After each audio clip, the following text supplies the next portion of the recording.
anticoagulation, we've already talked about warfarin and Coumadin before.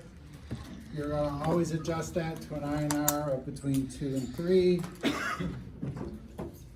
The main medications these days are Eliquis and Xarelto. And there is no routine blood work for those two, right? And the reason is if they have a history of any of the things listed here, DVT, stroke, AFib, especially with AFib, you want them anticoagulated because as we talked about, they're 5 times more likely to have a stroke. So if you ever want to win a bet, how many of you seen Kareem Abdul-Jabbar do the AFib commercial? Do you know what his true real name is? Anybody? You can win lots of money on this one. Can I Google? No. So he was a very famous basketball player before he became Kareem Abdul-Jabbar. His name was Lou Alcindor, right?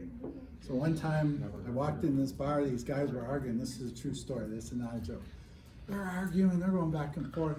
So, you know, I get pulled into it. The one guy goes, do you know his name? I'm like, yeah, it was Lou Alcindor, because he played at UCLA. And they looked at me. So if you ever want to win money, remember that one. And the reason that one comes up a lot is who did he play with? Do you remember? Magic, yep. That's why it comes up in this state a lot, because Irving Magic Johnson is from Lansing, right? Anyways, there's a little bit of trivia for you. Other things you want to do. That will not count.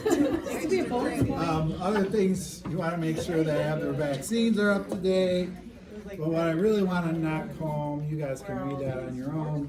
What I really want to knock home is what are you responsible for from JACO's standpoint, right?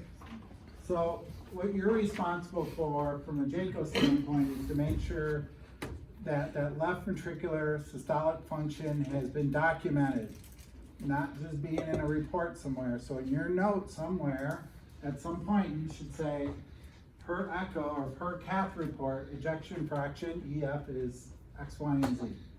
Are they on an ACE or an ARB, right?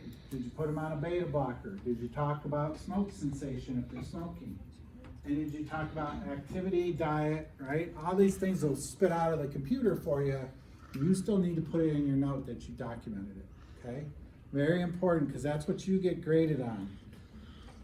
So other core measures that I wrote down for most of the hospital systems in the area, if you guys know of something different, let me know.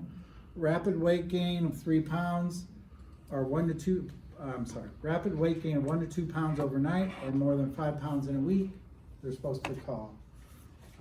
If they have decreased tolerance for, meaning they get fatigued more easily, 2 to 3 days a week, then they need to get a hold of their doctor. If they have cold symptoms that last more than 3 to 5 days, they need to let you know. If they wake up at night with excessive urinating, they need to let you know, right? They're building fluid is the point. So those are the things that you need to document. These are what they call quality measures. This is what JACO is going to come look at your charting and say you're not doing, right? Or worse yet, the little minions in a dark room that are going through your charting. Ascension has a CHF teach back. You have to document, and a stroke teach back. Have you done it? No, No. I just wondered what was in it. Do you know? I'm not sure, but it pops up as a nursing thingy. This is a big deal because remember, if they're readmitted within 30 days of discharge, the hospital pays the bill, the whole bill. And so this is a big deal on JACO's part. They don't want these people coming back to the hospital. It's absolutely the worst place for them because of all the germs, right? Not to mention what happened today. All right. Like frequent flyers? I'm just curious. Yeah, well, the whole initiative is to keep them out, no hospital readmissions within 30 days. That's the whole mission, because if you keep them out for 30 days, chances are you've got them well controlled. Right. They're not too wet, not too dry. But yeah, you do get some frequent flyers. They go home, they stop the medication, they don't like how it makes them feel, or they go up to the bar and they start drinking a lot of beer. Yeah, we have like a frequent flyer on Yeah. the floor that's there every Yeah, unfortunately. I was just wondering if it has to be for the same reason. If it's like, if I was admitted for heart failure and I come back in 2 weeks with heart failure, it'd have to be the same diagnosis. But if I come back and let's say now I have an infection in my lower legs because I started itching them or whatever, and I broke the skin, if a smart doc's gonna admit me for cellulitis and then treat the heart failure. Am I the only one hot? No, it's Hot. not. Hot. All right, let's go through valvular disease, and then we got a couple of little minor things to clean up, and we're done. So valvular disease, as it says, 5 million Americans every year. Stenosis would be like those doors not opening all the way over there. Is one of the major ones, and regurgitation would be where those doors won't close tightly when something pushes against it, just pops open. That's the easiest way to describe it. So stenosis, whether it's the mitral valve or any valve, doesn't really matter, but we picked the mitral valve because it's the most commonly affected one. And rheumatic fever. Remember, you're dealing with a population that there was no vaccine for rheumatic fever when they were kids. So many of them got it. And what it does is on those leaflets, the very tips, it sets up growth of what's called vegetation. And over the years, that vegetation becomes stiff, so it won't open all the way anymore. So a good history will help you with this group, okay? So what you're gonna see is what the slide says. Generally, pulmonary congestion, right-sided heart failure occurs first. And so the good news is we have made huge advances in valvular replacement, right? How many of you have seen a TAVR procedure? It's almost like a heart cath where they go up through the groin and they go up through the aorta and they replace, which valve are they replacing? The aortic valve. It's done just like that. I'll pull it up before I give you the quiz. And it's about 3 minutes long. It's amazing technology. You'll see here in a minute, the doctor in Vancouver invented it. So we've made a lot of progress when it comes to valvular disorders, which is a good thing. So if you follow this, right? So mitral valve is here, right? So the chordae tendae contract and shorten, valves fuse together, they become stiff, the left atrium to left ventricle blood flow is impaired, because remember, it's not opening all the way, right? It's stiff. So this guy's struggling to get as much blood as it needs. So the left ventricle dilates, we get increased pressure, right? And eventually we get decreased cardiac output because we can't get the blood through there, right? And then regurgitation is the opposite problem. So when the ventricle squeezes, instead of blood going up to what? The aorta, right? It's going back into the atrium, right? It's just like when you vomit after you've had too much to drink or food poisoning, right? Instead of the food going this way, it's going this way. Regurgitation is basically the same process, except it's not closing tightly. So similar regurgitation, similar to stenosis, can be caused by pulmonary congestion, AFib, right-sided heart failure, but you can hear it. This is where you hear the right? Because that blood is not going forward. Some of it is going backwards and creating that noise. They're gonna be anxious because they can, believe me, if you can hear it with the stethoscope, they're hearing it here, right? They're gonna be anxious. They're gonna have a murmur. They're gonna have an S3, okay? And then prolapse is just where the valve itself is prolapsed down into the ventricle. And again, that's going to require surgery. And so aortic stenosis, again, it's not really any different. It's just a different valve, right? And so we get calcification on these leaflets, right? And it obstructs the flow because it won't open all the way. So now we get increased stretch in the left ventricle, we get decreased cardiac output, eventually the blood goes into the left atrium, into the pulmonary veins, right? and it becomes, eventually it's gonna impact the right side of the heart. So, any questions? I know I'm going quick, but it's just a different valve, same process, yes.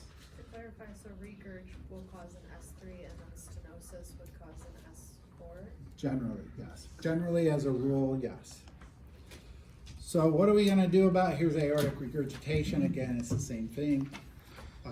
Blood flows backwards instead of forwards, and so it sets up the problem. So what are we gonna do about all this? Well, first of all, we gotta determine what it is, a good history and listening. It's gonna sound different than a normal heart, right? If we listen to her heart, it's gonna sound normal, except when she's laughing at me, right? It's gonna sound normal. Somebody with a valvular disorder, you're gonna hear an audible S3 or an audible S4, where you wouldn't normally hear a swishing, or sometimes people will describe it like a symphony. It starts low and goes high depending on the pressure, right? So you're gonna hear it. You're gonna hear it before you get all this diagnostic stuff, right? One of the ways you can tell, it would be a chest x-ray, because we're gonna see the heart trying to enlarge. The echo is the best way. How many of you looked at an echo this week? It was your homework. Nobody. Right? I looked at one. Ascension, it doesn't pull up on Ascension, you just get Really? the report. Yeah, you have the report on Ascension, I read the report. Yeah. At Troy, it kept giving me like an error, like it kept saying it wouldn't load. I tried opening it like 3-4 times. Did you click on the little blue link? Yes, It wouldn't load. It wouldn't I load tried either. to. And Karen was supposed to pull it up for us and forgot. Okay, yeah, because for you guys, it was pulling up, right? Yeah, it should, when you click on that little blue link, I think it's called Muse, M-U-S-E, something like that. Generally pops up, and it'll spin for a few minutes, because there's a lot of little slices there. All right, other things you can do, exercise tolerance test is gonna do what? Make that even louder, right? And then cardiac cath, obviously. So what could you do? You're the nurse, you don't have any fancy equipment, the power went out, you know, they took everything away from you except your stethoscope. What could you do to listen, but what else are you gonna do to them? Lay them on their left side. Lay them on their left side, because you put more blood to the heart. So you're gonna make any noise louder.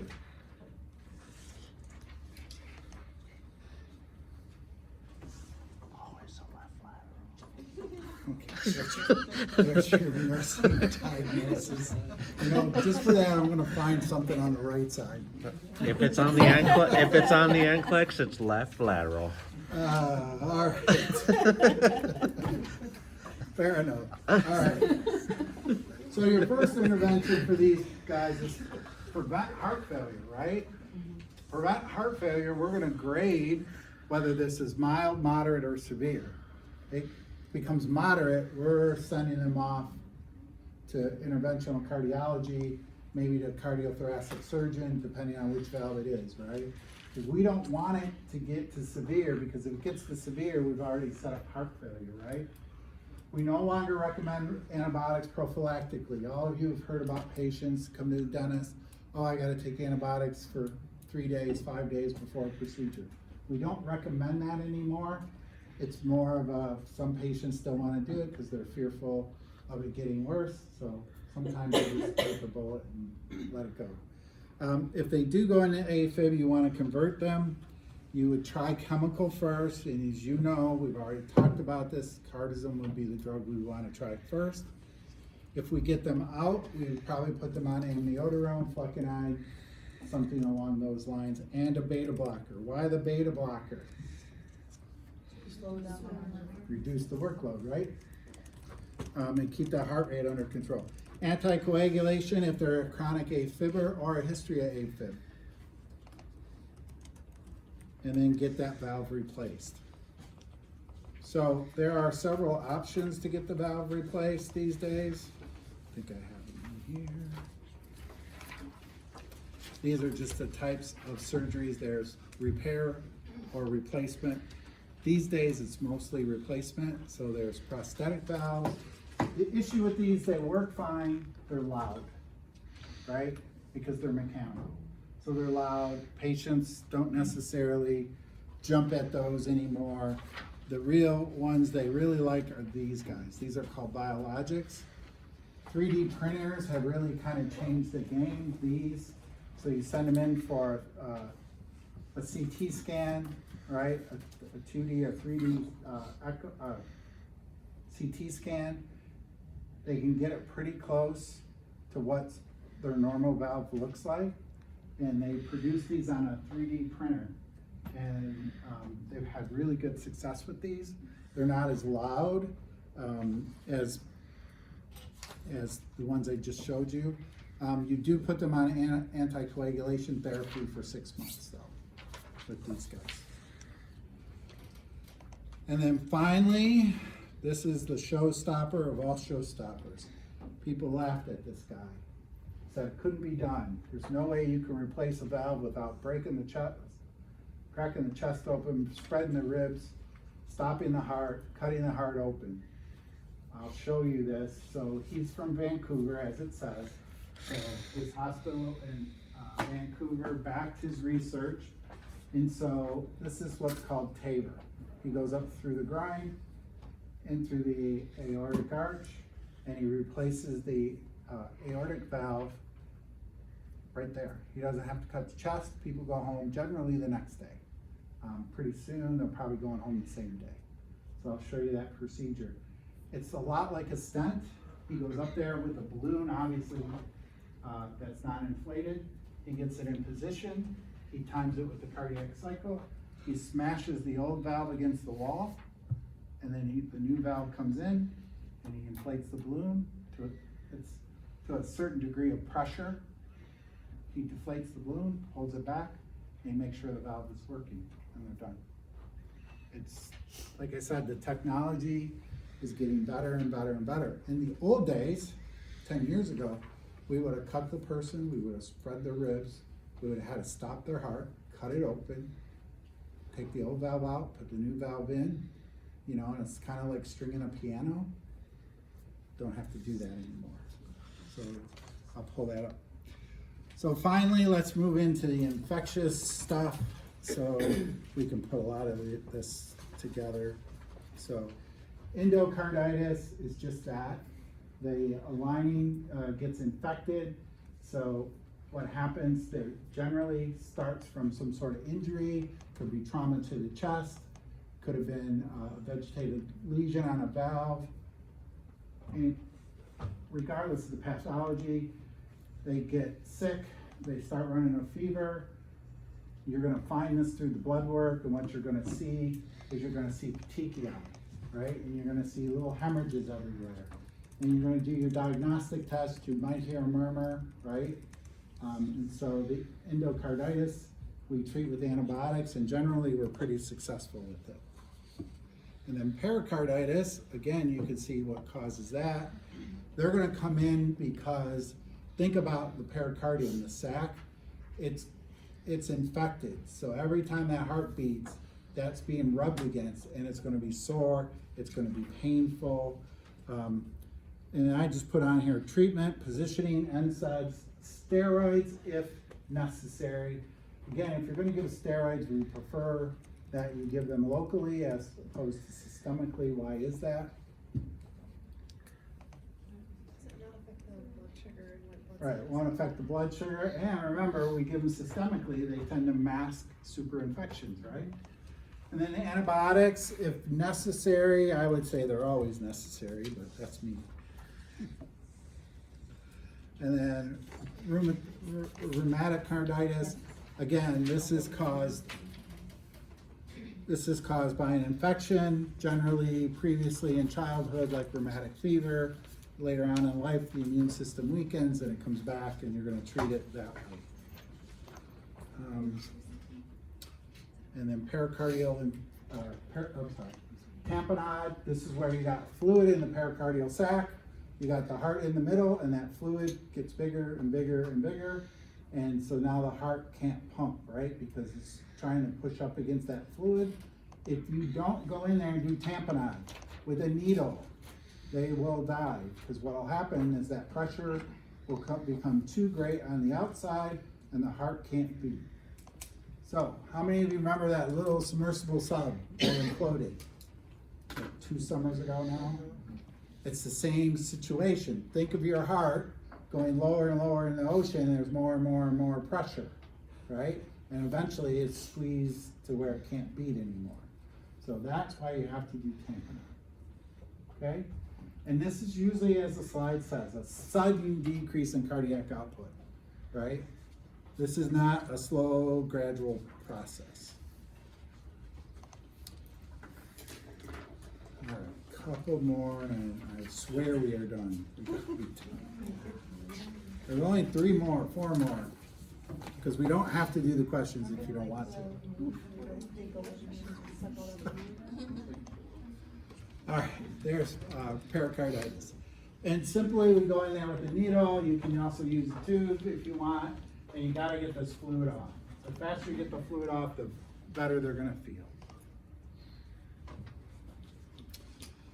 All right, cardiomyopathy, you know what this is, so I'm just gonna give you the definitions here. So dilated, it's the most common, 87% of cases. So what you want in the blanks here, normal wall thickness with enlarged ventricles,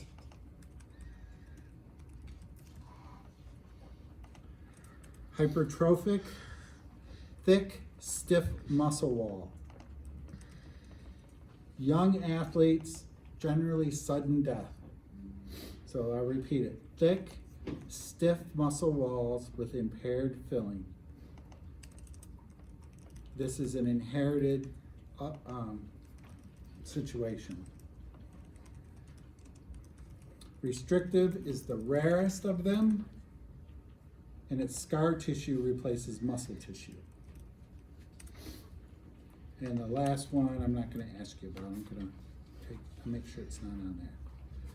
So what you're going to see, they're going to first be asymptomatic, right? Cardiomyopathy, it's getting bigger. Eventually, they're going to have decreased cardiac output. It's going to look the same as heart failure. Hypertrophic is the one that looks different. This is the big push since that athlete died over on the west side a few years ago, where we do echoes on young athletes early on to look for this. He didn't report any pain. He was the basketball player that went up for the layup, and he ended up dying. So cardiac, so this hypertrophic cardiac myopathy is inherited, but he didn't know he had it. So we tend to do echoes on young athletes. Okay, next slide. So dilated and restrictive, this is why I'm going so quick. It's the same as heart failure. Obstructive, beta blockers, calcium channel blockers, and that's all I want you to know there. You want to do these questions, or you want to get the quiz done and go home? Do the questions? Okay. All right, what do you guys think? Read the question and then let's see what you come up with.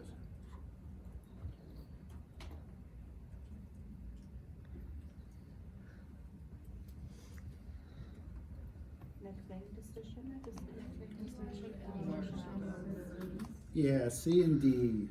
Yep, I would agree. Very good, very good, very good. How about this one?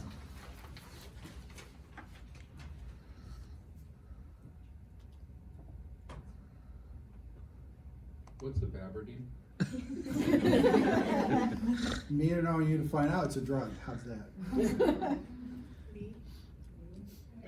What would you think we're trying to do?